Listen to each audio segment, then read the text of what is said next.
الذكر فهل من مدكر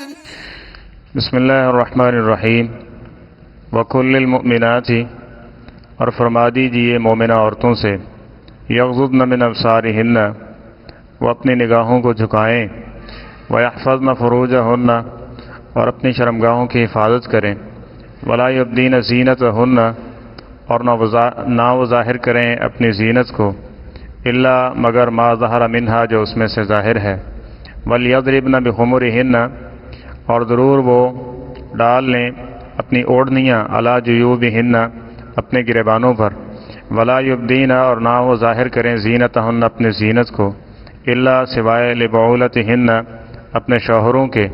او آبائہن یا اپنے والدین او آباء بعولتہن یا اپنے شوہر کے باپ او ابنائہن یا اپنے بیٹے او ابناء بعولتہن یا اپنے شوہر کے بیٹے او اخوانہن یا اپنے بھائی او بنی اخوانہن یا اپنے بھائیوں کے بیٹے او بنی اخواتہن یا اپنی بہنوں کے بیٹے او نسائہن یا اپنی عورتیں او ما ملکت ایمانہن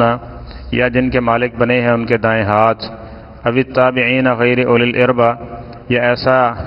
ایسے لوگ کہ جو بغیر کسی خواہش والے ہیں من الرجال مردوں میں سے او الطفل الذین یا ایسے بچے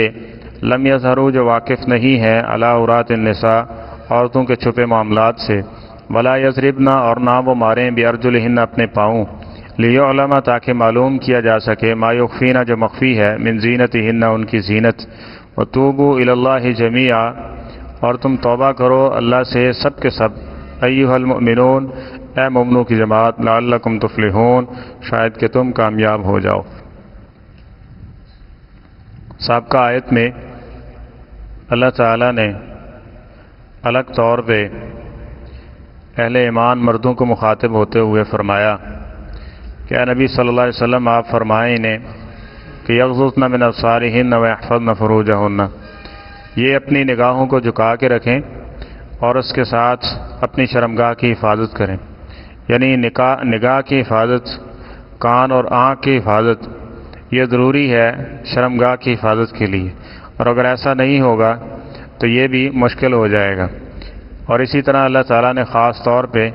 یہاں مؤمنات یعنی مومنہ عورتیں ان کو فرمایا کہ آپ یہ حکم سنا دیں کہ یغضضن من ابصارہن وہ بھی اپنی نگاہوں کو نیچا رکھیں ویحفظن فروجہن اور اس کے ساتھ اپنی عفت عصمت اس کی جو ہے حفاظت کی فکر رکھیں ولا یبدین زینتہن اور جو زینت ہے اس کو ظاہر نہ کریں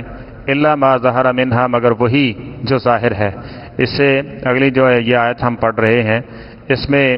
کن سے پردہ ہے اور کس حد تک ہے اس کا بھی اظہار اس میں آ رہا ہے، تو فرمایا کہ وہ اپنی زینت کو ظاہر نہ کریں مگر وہ جو اس میں سے ظاہر ہے۔ اس سے مراد کون سی زینت ہے؟ عبداللہ بن عباس رضی اللہ تعالیٰ عنہ کے قول کے مطابق اس سے مراد ہاتھ پاؤں اور چہرہ ہے، جو ظاہر ہے اس کو ظاہر کر سکتی ہیں، ٹھیک ہے، اور وہ بھی کس کے سامنے؟ وَلْيَضْرِبْنَ بِخُمُرِهِنَّ عَلَى جُيُوبِهِنَّ اپنے گریبان، ٹھیک ہے، اور اپنی چھاتیاں ان کے اوپر کیا ہے کہ وہ بڑی اوڑھنیاں، خمار کہتے ہیں بڑی اوڑھنی کو، کہ جو سر سے لے کے انسان کے جو اعضاء ہیں ان کو اچھی طرح سے ڈھانپ لے، تو فرمایا کہ یہ بڑی چادریں اپنے اوپر اوڑھے رکھیں ولا یبدین زینتہن الا لبعولتہن اور یہ اپنی زینت کا اظہار۔ اب وہ پیچھے جو آیا تھا نا ہاتھ پاؤں اور چہرہ، اب بعض لوگوں نے اس سے مراد یہ لیا ہے کہ اسی آیت سے کہ ہاتھ پاؤں اور چہرے کا پردہ نہیں ہے، حالانکہ اس کا یہ معنی اور یہ مفہوم اور یہ مطلب نہیں ہے، جس طرح کہ آگے بھی بات اس کی آ رہی ہے۔ فرمایا کہ ولا یبدین زینتہن الا لبعولتہن یہ جو ہاتھ پاؤں چہرہ ہے اس کا اظہار ہے تو وہ کہاں ہوگا؟ الا لبعولتہن گھر میں کام کاج معاملات، شوہر ہے یا اسی طرح باپ ہے یا سسر یعنی شوہر کا جو باپ ہے یا بیٹے ہیں، یا اسی طرح اگر ایک شوہر کی اس کی متعدد شادیاں ہیں تو دوسری بیوی سے جو اس کے بیٹے یعنی اولاد ہے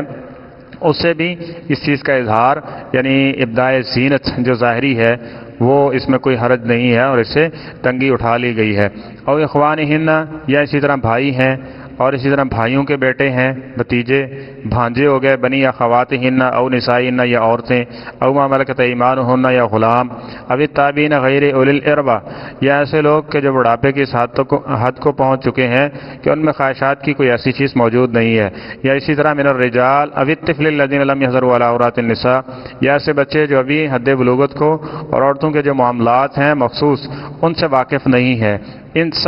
سب کے سامنے اگر ابدائے زینت ہو جائے تو اس میں کوئی حرج والی بات نہیں ہے۔ اور ابدائے زینت کون سا ہے؟ وہ وہی ہے کہ جو انسان کا یعنی چہرہ ہے اور اسی طرح ہاتھ اور پاؤں ہے، اس کے علاوہ جو بھی ہیں ان کے سامنے ان چیزوں کا اظہار بھی نہیں کیا جا سکتا۔ اسی لیے یہ کہا ہے کہ وَلْيَضْرِبْنَ بِخُمُرِهِنَّ عَلَىٰ جُيُوبِهِنَّ، وہ بڑی چادر اتنی اوڑھ لیں کہ ان کا جسم جو ہے یہ نصف سے زیادہ یہ ڈھکا ہونا چاہیے۔ اور آگے کہا کہ وَلَا يَضْرِبْنَ بِأَرْجُلِهِنَّ،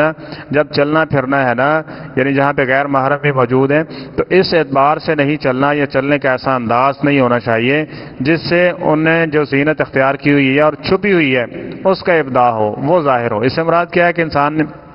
کسی عورت نے وہ پہنی ہوئی ہے پازیب جس کو کہتے ہیں پاؤں کے اندر، ٹھیک ہے، اسی طرح جو ہاتھوں میں چوڑیاں وغیرہ ہوتی ہیں ان کا، اور چلنے کا انداز ایسا ہو کہ ان کی چنکار اور ان کی آواز دوسروں تک پہنچ رہی ہو، تو اس کو بھی اس سے بھی روک دیا گیا کہ اس طرح کی چال اور ڈھال یہ بھی نہیں ہونی چاہیے۔ تو اس بات سے اندازہ لگا لیں کہ شریعت نے ایسی چیز جس سے کوئی ادنا سا شائبہ اور لوگوں کی توجہ اس کی طرف ہو سکتی تھی اس سے بھی روک دیا گیا ہے۔ یہ جائے کہ اجازت دی جائے کہ چہرے کا پردہ اور ہاتھ پاؤں کے پردہ اور خصوصاً جو چہرے کا پردہ ہے یہ نہیں ہے، حالانکہ قرآن و سنت کا یہ جو ہے نہیں ہے، اگرچہ اس کے باوجود بہت سارے یعنی کچھ جید علماء کرام نے بھی اس بارے میں بات کی ہے، لیکن درست بات یہی ہے کہ جو پردہ ہے وہ چہرے کا پردہ یہ بھی ضروری ہے۔ اور آگے فرمایا وَتُوبُوا إِلَى اللَّهِ جَمِيعًا، تم سب کے سب اللہ کی طرف توبہ کرو، مرد ہو یا عورتیں ہو۔ پیچھے کل المؤمنین کہا گیا اور بعد میں وَكُلِّ الْمُؤْمِنَاتِ کہا گیا، تو یہاں دونوں مراد ہیں۔ وَتُوبُوا إِلَى اللَّهِ جَمِيعًا، تم سب کے سب کیا کرو؟ اللہ کی طرف توبہ کرو۔ یعنی اس کے اندر اس معاملے کے اندر کسی نہ کسی حد تک انسان سے کوتاہی ہو جاتی ہے، چاہے وہ مرد ہو یا عورت ہو۔ تو اس کے بعد کیا ہے، نبی کریم صلی اللہ علیہ وسلم نے بھی حکم دیا ہے کہ اگر